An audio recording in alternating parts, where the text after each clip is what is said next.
কুল্লু নাফসিন যায়িকাতুল মাউত ওয়া ইন্নামা তুওয়াফাউনা উজুরাকুম ইয়াওমাল কিয়ামাতি فمن زحزح عن النار وأدخل الجنة فقد فاز وما الحياة الدنيا إلا متاع الغرور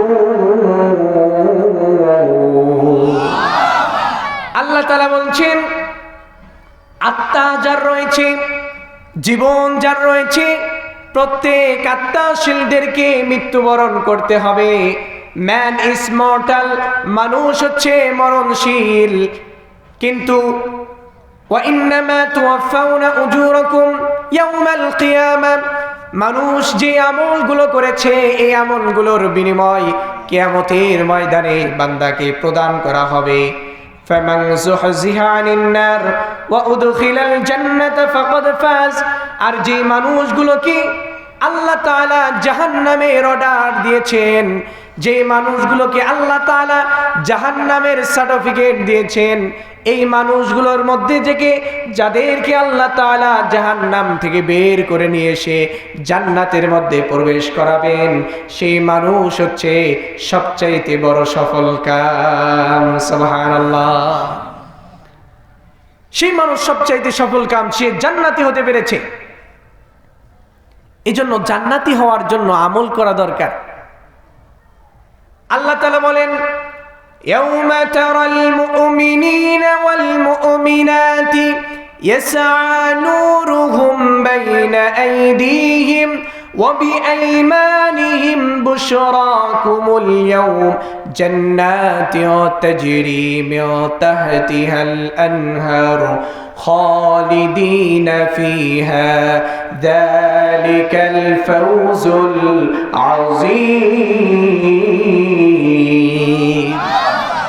আল্লাহ তাআলা বলেন নিশ্চয় প্রতিদান দেওয়া হবে।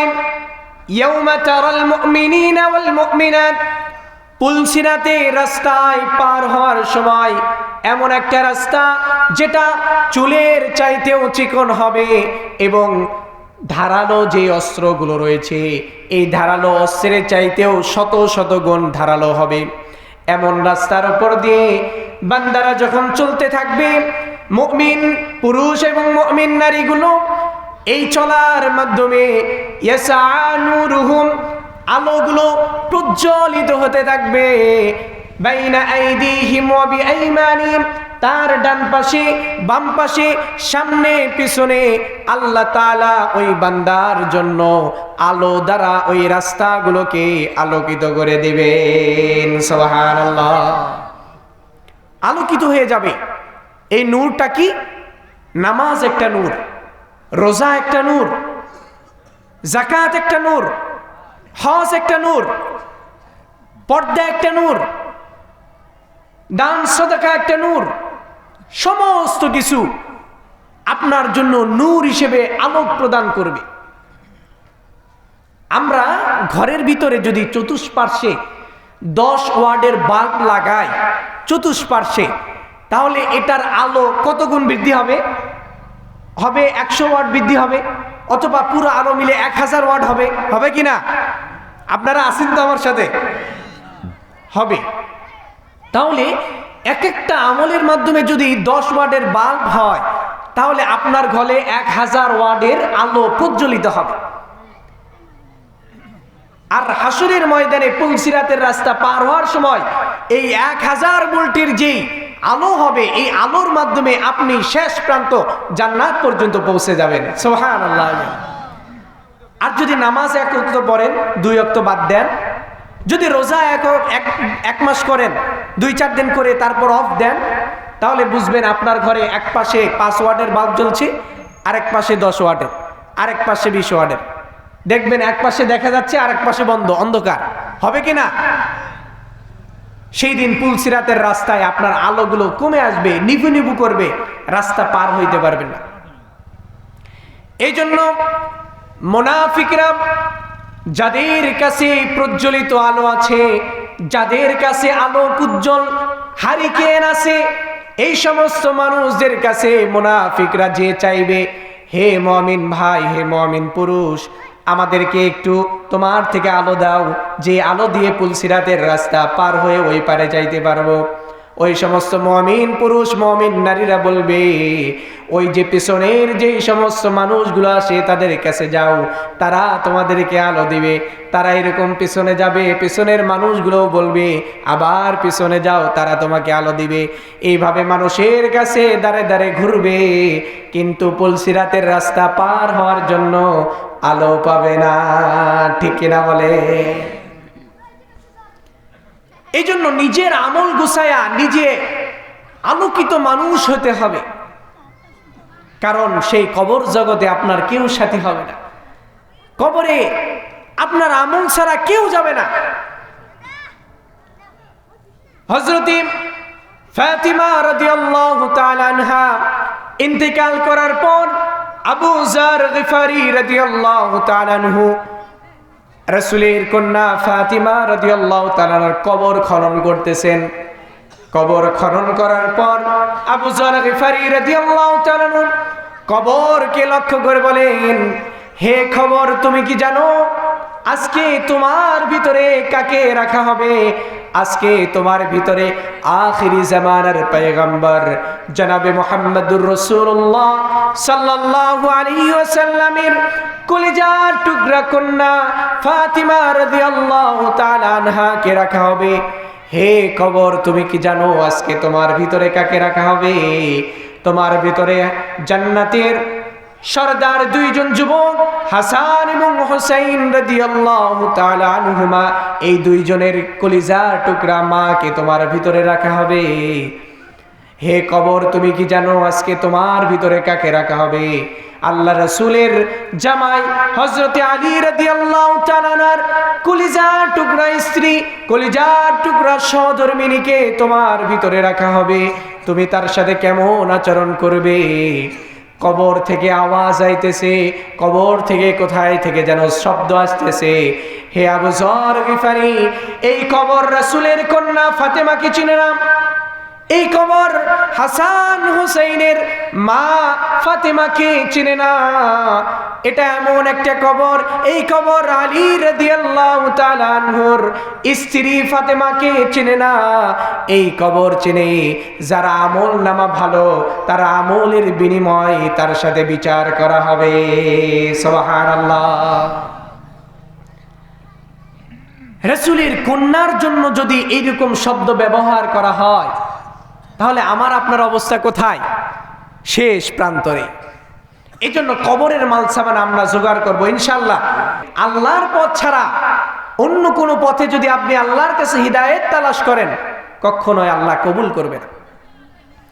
আল্লাহ তাআলা বলেছেন, ওয়ামান ইয়াবতাগি গায়রাল ইসলামি দীনান ফালান ইউকবালা মিনহু ওয়া হুয়া ফিল আখিরাতি মিনাল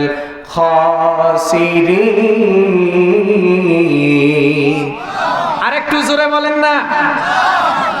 আল্লাহ তাআলা বলছেন, তোমরা যদি আল্লাহর কাছে কোনো কিছু তালাশ করতে চাও, ওয়ামান ইয়াবতাগি গায়রাল ইসলামি দীনা, যদি আল্লাহ তাআলার দ্বীন বাদ দিয়ে, আল্লাহ তাআলার ইসলাম বাদ দিয়ে, আল্লাহ তাআলার মনোনীত ধর্ম বাদ দিয়ে যদি কোনো অন্য পন্থায় আল্লাহর সন্তুষ্টি অর্জন করতে চাও, ফালাই ইউকবালা মিনহু, আল্লাহ তাআলা বলছেন কোশ্চিন কালেও তোমাদের এই চাওয়া পাওয়াগুলো কবুল করা হবে না। বলেন নাউজুবিল্লাহ। এবং আখিরাতে তারা হবে ক্ষতিগ্রস্তের মধ্যে নিমজ্জিত। এই জন্য ইসলামকে বাদ দিয়ে, ইহদিনাস সিরাতাল মুস্তাকিমকে বাদ দিয়ে কখনো কবরে যদি যান, আল্লাহ তাআলা আপনাকে পার দিবে না। এই জন্য আমাদেরকে যারা চলে গেছেন তাদের থেকে শিক্ষা গ্রহণ করতে হবে। আল মাউতু নাসিহাতুন, মৃত্যুটা হচ্ছে একটা উপদেশ মাত্র। যারা চলে গেছেন তাদের হিসাব শেষ। আমাদের হিসাব আল্লাহর কাছে দেওয়ার জন্য এখনো সময় আছে। আল্লাহ তাআলা বলছেন, আল্লাহ রাসূল সাল্লাল্লাহু আলাইহি ওয়াসাল্লাম তার পাক জবানের মধ্যে বলেছেন, মান ক্বালা বিহি সাদাকা ওয়া মান আমিলা বিহি উজরা ওয়া মান হাকামা বিহি আদালা ওয়া মান দাআ ইলাইহি হুদিয়া ইলা সিরাতিম মুস্তাকিম। আল্লাহ রাসূল সাল্লাল্লাহু আলাইহি ওয়াসাল্লাম বলেছেন, যে ব্যক্তি কোরআন দ্বারা কথা বলে, মান ক্বালা বিহি সাদাকা, যে ব্যক্তি কোরআন দ্বারা কথা বলে সে যেন সত্য কথা বলে। বলেন সুবহানাল্লাহ। এজন্য কোরআনের মধ্যে বলা হচ্ছে, ওয়ামান আসদাকু মিনাল্লাহি কিলা, আল্লাহর কথার চাইতে অধিক সত্য কথা আর কি হতে পারে। সুবহানাল্লাহ। 2 নাম্বার, ওয়ামান আমিলা বিহি উজরা, যে ব্যক্তি এই কোরআনের মাধ্যমে আমল শুরু করে দেয়, এই কোরআনের মাধ্যমে নিজের জীবনের ভিতরে কোরআনটাকে লালন করে নেয়, কোরআনের দিক নির্দেশনা মতো আমল করা শুরু করে, আল্লাহ রাসূল বলেন এর প্রতিদান উজির, আল্লাহ তাআলা উত্তম প্রতিদান তার আমল নামায় দান করে দিবেন। সুবহানাল্লাহ। 3 নাম্বার, ওয়ামান হাকামা বিহি আদালা, আর যে মানুষগুলো এই কোরআন দ্বারা বিচার কার্য ফয়সালা করবে, এই কোরআন দ্বারা বিচার কার্য ফয়সালা করে সমাধান করে দিবে, সেই ব্যক্তি যেন ন্যায় বিচার প্রতিষ্ঠা করে নিল। সুবহানাল্লাহ। কোরআন দ্বারা বিচার কার্য ফয়সালা করতে হবে। আমরা কোরআনের বিচার ফয়সালা বাদ দিয়ে মানুষের সাজানো বিচার ব্যবস্থা প্রণয়ন করে মানুষগুলোকে সবসময়, যেই মানুষগুলো চুরি করেছে এই চুরি করে নেওয়ার বিচার আর হয় না, ঠিক কিনা বলেন? অথচ আল্লাহ তাআলা বলেন, আস-সারিকু ওয়াস-সারিকাতু ফাকতাউ আইদিয়াহুমা, নিশ্চয় পুরুষ চোর এবং নারী চোর যদি চুরি করে ফেলে তাহলে কোরআনের আইন হচ্ছে তার 2 হাত কেটে ফেলে দিতে হবে। সুবহানাল্লাহ। আজকে বাংলাদেশের ভিতরে কত মানুষগুলো চুরি করতে করতে বাংলাদেশের টাকাগুলো বিদেশে পাচার করতে করতে করতে করতে বাংলাদেশকে একটা নিচু স্তরে শুরু করে দিয়েছে, নিচু পর্যায়ে নিয়ে গেছে। অথচ এই সমস্ত চোরদের এখন পর্যন্ত বিচার হয় না। কথা বলেন ঠিক কিনা? কোরআনের শাসন না মানার কারণে, কোরআনের সংবিধান, কোরআনিক বিচার ফয়সালা না হওয়ার কারণে। কিছুদিন আগে পেপারে লেখা আসছে, জাহাঙ্গীরনগর বিশ্ববিদ্যালয়ে স্বামীকে সামনে রেখে স্ত্রীকে, তরুণ যুবক ছেলেরা স্বামীর সামনে স্ত্রীকে ধর্ষণ করে ফেলেছে।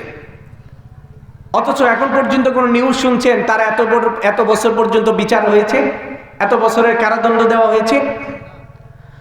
অথচ আল্লাহ তাআলা বলছেন, আয-যানিয়াতু ওয়াজ-যানি ফাজলিদু কুল্লা ওয়াহিদিম মিনহুমা মিয়াতা জালদা, নিশ্চয় যারা নারী জেনাকারী, পুরুষ জেনাকারী যদি জেনা করে ফেলে তাহলে প্রকাশ্যে জনমানুষের সামনে তাদেরকে 100টি বেত্রাঘাত করতে হবে। সুবহানাল্লাহ। আজকে যদি কোরআনের বিধান থাকতো, কোরআনের বিচার ফয়সালা থাকতো, বাংলাদেশের পেপার পত্রিকায় একজনকে যদি জনমানুষের সামনে 100টা বেত্রাঘাত করা হতো তাহলে পেপার পত্রিকায় ধর্ষণের এই লেখালেখি বন্ধ হয়ে যেত, ঠিক কিনা বলেন? অথচ আল্লাহ রাসূল বলছেন, ওমান হাকামা বিহি আদালা, যে ব্যক্তি কোরআনের অনুশাসন ফয়সালা করে সে যেন ন্যায় বিচার প্রতিষ্ঠা করে। আমরা ওমরে ফারুক রাদিয়াল্লাহু তাআলা আনহুর ঘটনা জানি। তার সন্তান আবু শাহামা মদ পান করেছিল। হযরত ওমরে ফারুক রাদিয়াল্লাহু তাআলা আনহুর কলিজার টুকরা সন্তান ওমর রাদিয়াল্লাহু তাআলা আনহু বিচার কার্য ফয়সালা করতেছেন। তিনি দেখেছেন আবু শাহামা মদ খাওয়াকে হারাম করা হয়েছে, এরপরেও আবু শামা মদ পান করেছিল। নিজের কলিজার টুকরা সন্তান, নিজের সেনাপতি, নিজের রাষ্ট্রনায়ক, নিজের সন্তানকে বিচারের জন্য ছাড় দেয় নাই। আবু শামাকে জনমানুষের সামনে 80টি বেত্রাঘাত করার পর আবু শামা ইন্তেকাল হয়ে যায়। আবু শামাকে 80টা বেত্রাঘাত করার পরে তিনি দুনিয়ার জমিন ছেড়ে চলে যায়। তাকে কবরস্থ করার পর ওমরে ফারুক রাদিয়াল্লাহু তাআলা বিচার কার্য ফয়সালা করার জন্য তার কবরের উপর বাকি আরো 20টা বেত্রাঘাত করে ফেলে। সুবহানাল্লাহ। রাষ্ট্রনায়ক হয়েছে, নিজের কলিজার টুকরা সন্তানকেও ছাড় দেয় নাই, ঠিক কিনা বলেন? এই জন্য কোরআনের অনুশাসন যখন সমাজের ভিতরে বাস্তবায়ন হয়ে যাবে, সমাজের ভিতরে চোর থাকবে না, জেনাকার থাকবে না, পাপের কোনো লেশ মাত্র সমাজে থাকবে না, ঠিক কিনা বলেন?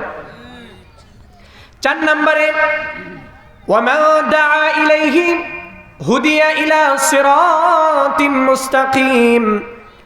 আল্লাহ রাসূল বলেন, যে ব্যক্তি কোরআন দ্বারা মানুষকে সিরাতে মুস্তাকিমের দিকে ডাকে, যে মানুষগুলো কোরআন দ্বারা মানুষকে হিদায়াতের দিকে ডাকে, সে যেন সরল এবং সঠিক পথের দিকে মানুষদেরকে ডাক দেয়। সুবহানাল্লাহ। এই জন্য আল্লাহ তাআলা সূরাত হামিম সাজদার মধ্যে বলছেন, ওয়ামান আহসানু কওলাম মিম্মান দাআ ইলাল্লাহি ওয়া আমিলা সালিহান ওয়া ক্বালা ইন্নানি মিনাল মুসলিমিন। আল্লাহু আকবার। আল্লাহ তাআলা বলেন, ওয়ামান আহসানু কওলাম মিম্মান দাআ ইলাল্লাহ, ওই ব্যক্তির চাইতে উত্তম ব্যক্তি আর কে হতে পারে যে মানুষগুলো আল্লাহর দিকে ডাকে, যে মানুষগুলো আল্লাহর দিকে মানুষদেরকে ডাকে এবং নিজে নেক আমল করে, নিজে সৎ আমল করে এবং বলে ওয়াকালা ইন্নানি মিনাল মুসলিমিন, আমি একজন আত্মসমর্পণকারী মুসলমান। সুবহানাল্লাহ। কোরআন দ্বারা মানুষদেরকে ডাকতে হবে সিরাতে মুস্তাকিমের দিকে। আল্লাহ রাসূল সাল্লাল্লাহু আলাইহি সাল্লাম একজন সাহাবীর দাফন কাফন শেষ করে কবরের পাশে কয়েকজন সাহাবী নিয়ে বসে আছেন। আল্লাহ রাসূল একটা লম্বা দাগ দিলেন আর আশেপাশে অনেকগুলো আঁকা বাঁকা দাগ দিলেন। সাহাবায়ে কেরাম জিজ্ঞাসা করলেন, হে আল্লাহ রাসূল, এই লম্বা দাগটা কি আর আশেপাশে এই আঁকা বাঁকা দাগগুলো কি? আল্লাহ রাসূল সাল্লাল্লাহু আলাইহি সাল্লাম বলেন, এই লম্বা দাগটা হচ্ছে ইহদিনাস সিরাতাল মুস্তাকিমের রাস্তা। এই পথ ধরে যে হাঁটা চলাফেরা শুরু করে দিবে, সে জান্নাত পর্যন্ত তার গন্তব্য শেষ হয়ে যাবে। সুবহানাল্লাহ। আর আঁকা বাঁকা যে পথগুলো রয়েছে, এগুলো হচ্ছে শয়তানের রাস্তা। আল্লাহ তাআলা বলছেন যে তোমরা শয়তানের পদাঙ্ক অনুসরণ করো না। তোমরা যদি এই শয়তানের রাস্তাগুলো অনুসরণ করো, হে সাহাবীরা, তোমরা পথভ্রষ্ট হয়ে যাবে, তোমাদের গন্তব্য জাহান্নাম পর্যন্ত নিয়ে যাবে। বলেন নাউজুবিল্লাহ।